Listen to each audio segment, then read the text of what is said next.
Assalamualaikum warahmatullahi wabarakatuh. Perkenalkan, nama saya Esa Nur Hatami, NPM 2201030025, Prodi PGMI kelas B. Di sini saya akan mempresentasikan tentang materi gaya.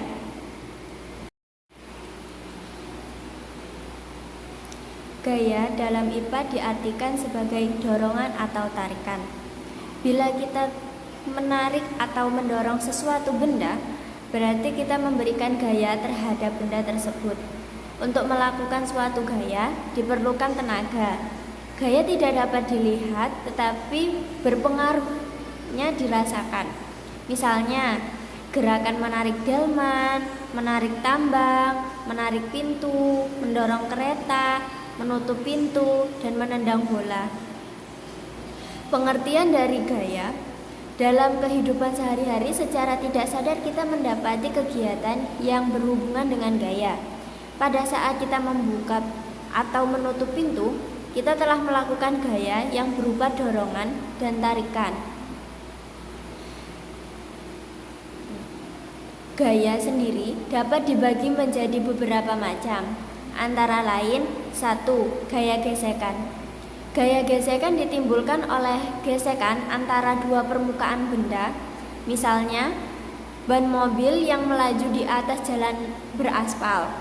Yang kedua, gaya pegas. Gaya pegas yaitu gaya yang ditimbulkan oleh keelastisan suatu benda atau gaya yang dihasilkan oleh pegas ataupun kekuatan yang dihasilkan oleh karet atau pegas yang diregangkan. Misalnya, busur panah. Yang ketiga, gaya gravitasi. Gaya gravitasi yaitu gaya ditimbulkan oleh tarikan bumi atau kekuatan bumi untuk menarik benda ke bawah. Misal, seperti buah kelapa jatuh ke tanah.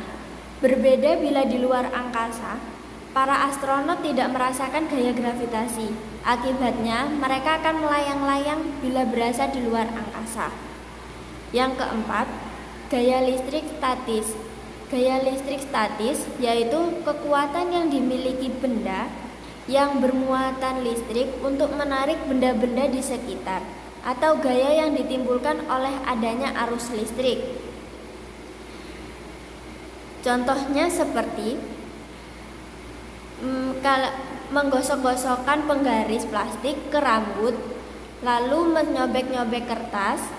Setelah itu, dekatkan penggaris yang telah digosokkan kepada rambut, kepada kertas, akan ada gaya gravitasi dari penggaris dan kertas itu sendiri. Yang kelima, gaya magnet. Gaya magnet yaitu gaya yang dihasilkan oleh magnet, misalnya dinamo sepeda. Magnet alam adalah sejenis logam yang pertama kali ditemukan di kota Magnesia. Magnet memiliki kekuatan yang menarik jarum, paku, atau benda yang terbuat dari besi atau baja. Yang keenam, gaya otot. Gaya otot yaitu gaya yang dihasilkan oleh otot. Misalnya, tangan meremas benda dan tarikan atau dorongan yang kita lakukan saat membuka dan menutup pintu. Gaya ini juga sering dilakukan saat mengangkat beban atau sedang senam di sekolah. Sekian presentasi dari saya ucapkan terima kasih. Wassalamualaikum warahmatullahi wabarakatuh.